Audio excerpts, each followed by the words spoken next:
मंच पर विराजमान हमारे नौजवानों की धड़कन, अपने कंधों पर देश की सुरक्षा का पूरा भार आप लिए हुए आदरणीय रक्षा मंत्री श्री राजनाथ सिंह जी,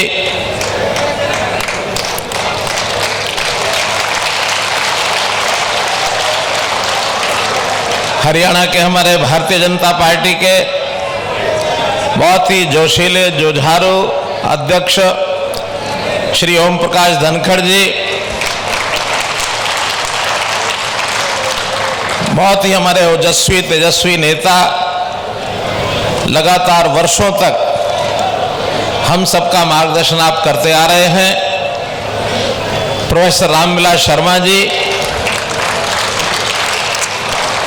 हमारे यहाँ के सांसद भाई श्री अरविंद शर्मा जी,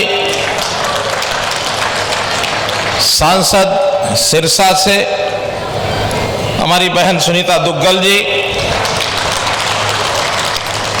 राज्यसभा में हमारा सांसद इस नाते से प्रतिनिधित्व हरियाणा का कर रहे जनरल डीपी वत्स जी, हमारे इस आसपास के इलाकों से पधारे हुए विधायकगण श्री मोहनलाल कौशिक जी, श्री संजय सिंह जी, श्री लक्ष्मण यादव जी, श्री नयनपाल रावत जी, श्री सत्यप्रकाश रावता जी, पार्टी के जिला अध्यक्ष श्री विक्रम काद्यान जी,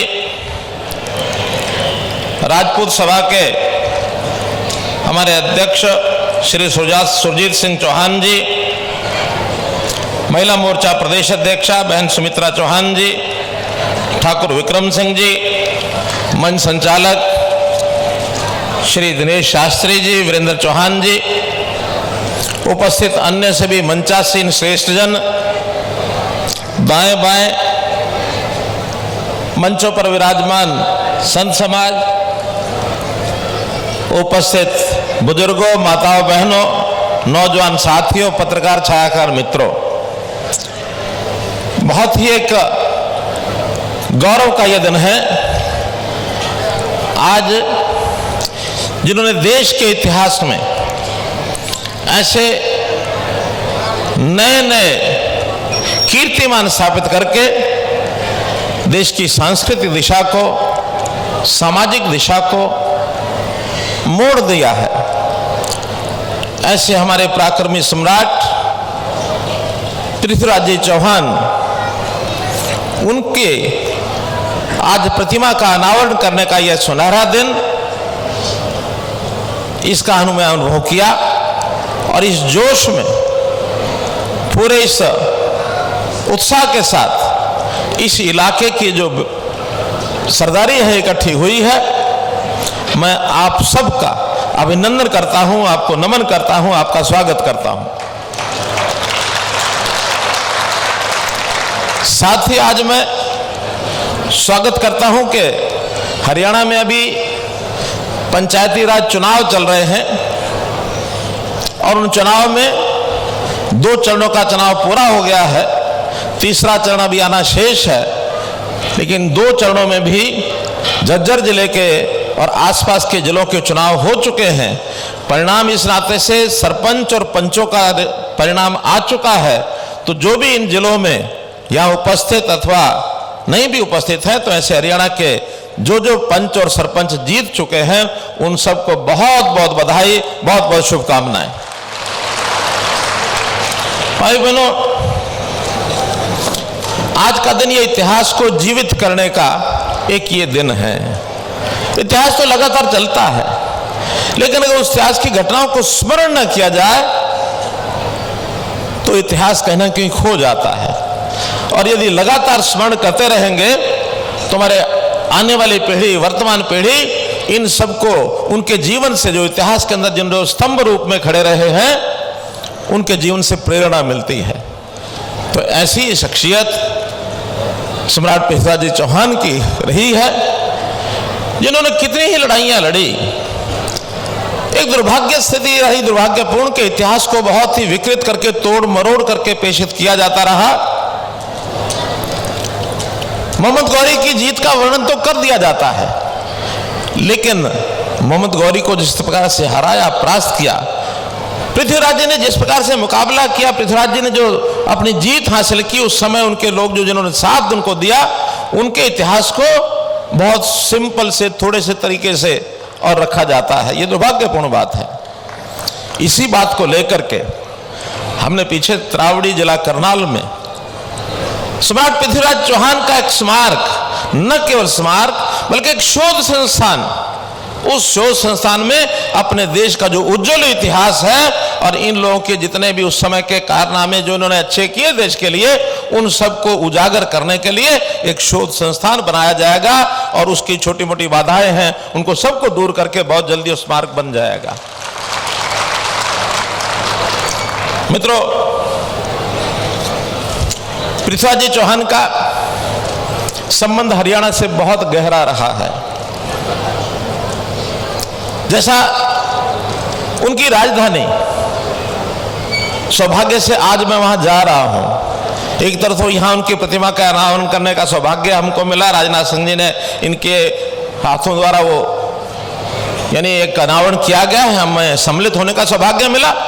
और जो सम्राट पृथ्वीराज जी चौहान की जो राजधानी हरियाणा में रही, वो हांसी में रही है। अभी 1 घंटे के बाद हमारा हांसी में कार्यक्रम है, वहां भी मैं जाकर आ रहा हूं। दोनों स्थानों का संबंध उनका, और त्रावड़ी तो मेरे अपने क्षेत्र में है ही है। तो इस प्रकार से उनके इस हरियाणा की धरती के साथ त्रावड़ी की लड़ाई हो, यह हरियाणा के क्षेत्र में, क्योंकि कहा जाता है कि हांसी एक ऐसा देश का एक ड्योढ़ी थी कि कहा जाता था कि जो आक्रांता थे, पश्चिम से जो आक्रांता आते थे, वो अगर हांसी को पार करेंगे तभी जाकर के बाकी प्रदेश और देश में आगे बढ़ पाएंगे। हांसी में उनको रोका जाता था, इसलिए पृथ्वीराज जी चौहान ने अपनी वहां राजधानी बनाई थी। और ये तथ्य बहुत लोगों को पता नहीं है। तो ऐसे महापुरुषों के बारे में, जितने भी प्रदेश के अंदर महापुरुषों के ऐसे स्थान मिलते हैं, चिन्ह मिलते हैं, उन सब पर कुछ ना कुछ कर रहे हैं। एक और आज संयोग की घटना है, बाबा बंदा सिंह बहादुर, उनका भी एक राजपूत परिवार में जन्म हुआ था। हांसी में आज उन्हीं के कार्यक्रम के लिए मैं जा रहा हूं। उनकी राजधानी जब उन्होंने युद्ध किया और मुगलों को परास्त करने का काम किया सन 1708 ईस्वी में, उनकी राजधानी भी हरियाणा में यमुनानगर जिले के अंदर लोहगढ़ में है। उस लोहगढ़ पर भी एक हम स्मारक बना रहे हैं। तो ऐसे जितने महापुरुष हुए हैं, उन सबको याद करने के लिए हमने एक विशेष योजना बनाई है, संत महापुरुष विचार प्रसार योजना। ये हमने स्पेशली बनाई है ताकि इस प्रकार के संतों का, महापुरुषों की जीवनी का, उनके विचारों का प्रसार हम समाज में करेंगे तो समाज के अंदर उनका एक जिसको कहना चाहिए एक स्वाभाविक उत्थान होगा, नैतिकता बढ़ेगी, मनोबल बढ़ेगा, उत्साह आएगा, जोश आएगा। और ये जो हरियाणा कभी एक समय में बहुत सी ऐसी विकृतियां हमारे समाज में जो आई हुई थी, उनको दूर करते हुए आगे बढ़ रहे हैं। हमारे समाज का जोश बढ़ रहा है। वैसे तो बहुत बहादुर हरियाणवी कौम है और वो इसी में से सिद्ध होती है कि देश की आबादी के हम सिर्फ 2% हैं। हरियाणा की आबादी देश की आबादी का 2% है। लेकिन अगर सेना की सेवा में यहाँ की संख्या का अनुपात अगर मैं आपको बताता हूं, आदरणीय रक्षा मंत्री जी तो उस बात को जानते हैं, आप भी जानते होंगे, लेकिन फिर भी बार बार उल्लेख करने का मन करता है कि हम उसमें 10% हिस्सा रखते हैं। 10% मित्रों, सेना में जाने का हमारे युवक का एक मनोबल, उत्साह होता है। युवा हमारा बड़ा, जिसको कहना चाहिए संघर्षशील।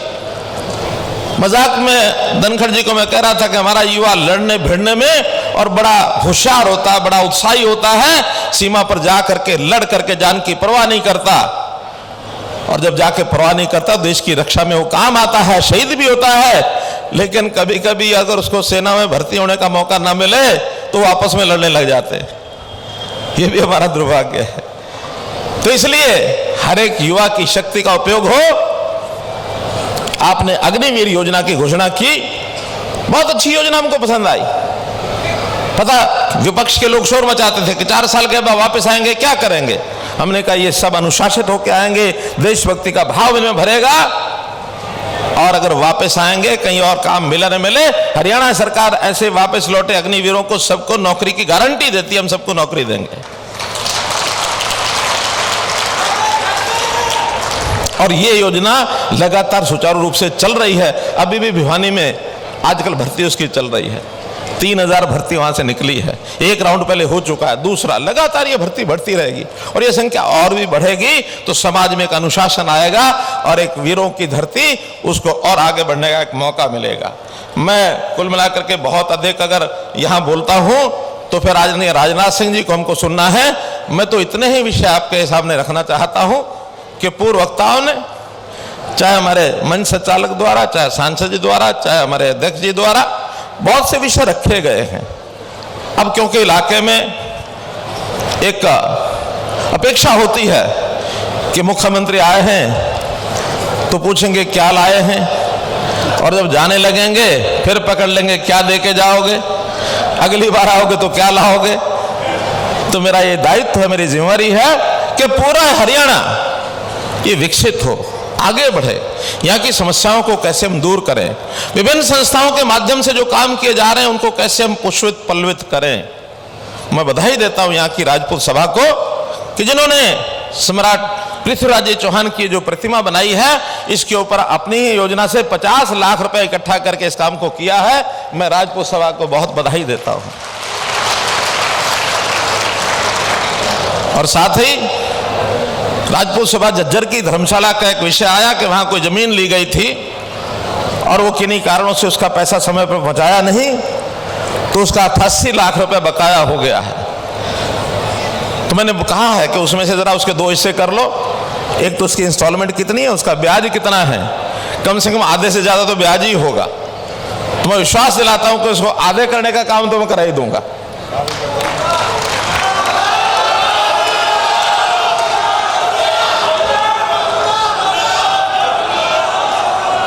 सुनिए सुनिए सुनिए सुनिए सुनिए सुनिए सुनिए सुनिए आप कह रहे हैं पूरा, मेरी एक कठिनाई है उसमें। कठिनाई क्या है कि सरकारी नियम होते हैं, वो नियमों में जो उसकी मूल राशि होती है जो, अरे सुन लो भाई सुन लो, अरे सुन लो सुन लो, अरे सुनो तो सही, सुनो सुनो तो सही, सुनो तो सही, आगे बोलने तो दो, मुझे बोलने तो दो, अरे बोलने तो दो। अभी इतना जल्दी मत करो, जल्दी करोगे तो फिर बाकी रह जाएगा जो और मैं बोलने वाला हूं, बाकी सब रह जाएगा। अभी तो छोटी आइटम से शुरू किया मैंने। एक नियम होता है, सुनो, नियम होता है कि जो जमीन का ओरिजिनल रेट इसकी इंस्टॉलमेंट होती है उसको कानूनन कोई माफ नहीं कर सकता।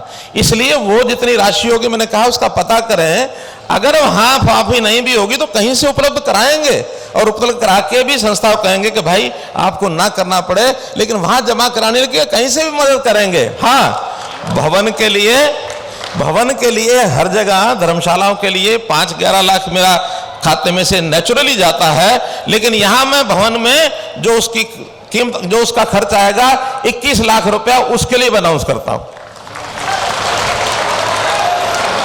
अब जहां तक इलाके के विकास की बात है, बहुत सी बातें लिख के दी हैं, लेकिन ये सारी मांगे कुछ तो 1-2 दिन पहले ही मिली हैं, कुछ आज मंच पर बैठे बैठे मिली हैं।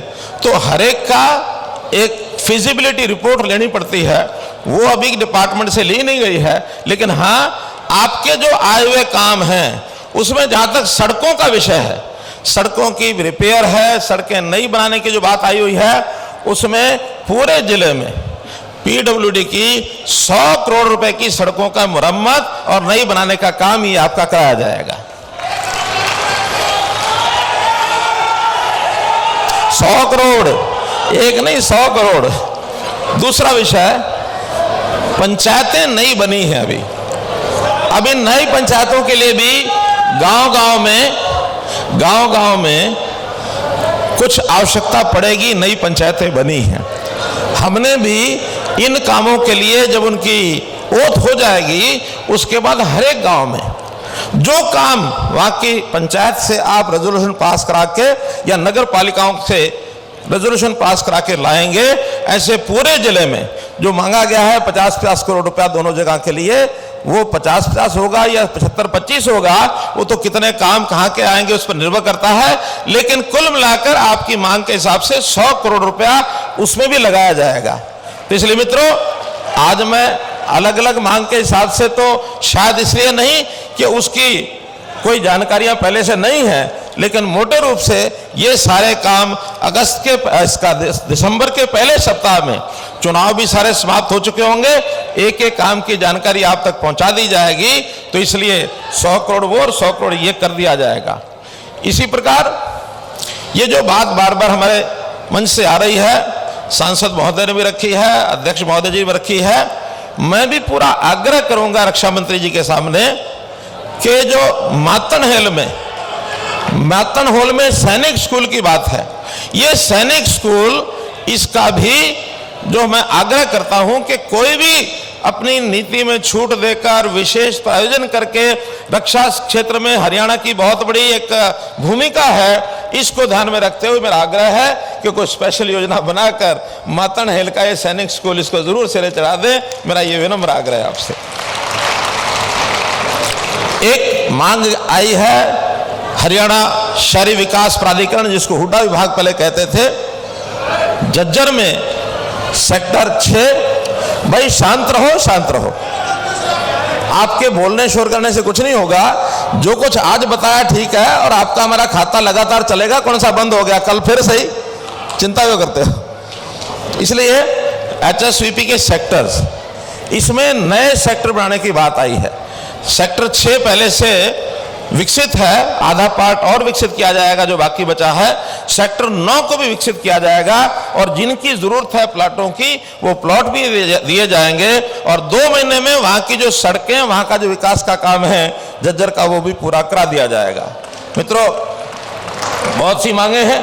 एक जल भराव है खेतों में, लगभग 10,000 एकड़ के अंदर जल भराव, ये भी डिप्टी कमिश्नर को आदेश दे दिए हैं, अगले 2 महीने के अंदर पानी इसका बाहर निकाल करके और बोने लायक वो जमीन बन जाए, क्योंकि बहुत बड़ा एरिया है, इसलिए आपकी रबी की फसल उसमें बोई जा सके, इसका जरूर प्रबंध किया जाएगा। फिर किसान स्कूल, जो धनखड़ जी ने कहा कि किसान स्कूल है यहाँ, तो किसान स्कूल को उसको मंजूर किया जाता है। वो स्किलिंग का स्कूल, हुनर के विकास का स्कूल, उसमें तुरंत चलाया जाएगा अगले सेशन से, इसलिए वो बिल्डिंग खाली नहीं रहेगी, उस स्कूल का भी और ये काम पूरा कर दिया जाएगा। तो मित्रों, जो बातें आपके ध्यान में मैंने करानी थी वो कराई हैं। फिर भी चूंकि मैंने बताया कि डिमांड्स लेट हो गई, अगर टाइम से पहले आती तो इनका फिजिकल जो भी कोई वेरिफिकेशन कराना था, फिजिबिलिटी, वो करा के लाई जाती, अभी भी चुनाव समाप्त होते ही, क्योंकि अभी चुनाव चल रहे हैं, इस 9 महीने के अंत तक ये चुनाव सब समाप्त हो जाएंगे। दिसंबर पहले सप्ताह में इन सारी चीजों की प्लानिंग बना करके आप तक भेज दिया जाएगा। आपने अभी चूंकि हमारे रक्षा मंत्री जी का भाषण सुनना है, इसलिए उनके भाषण के और आपके बीच में मैं ज्यादा न रहूं, मुझे जो कुछ कहना था मैंने कहा। कोई बात रह जाए तो भाइयों भूल चूक लेनी देनी। बहुत बहुत धन्यवाद।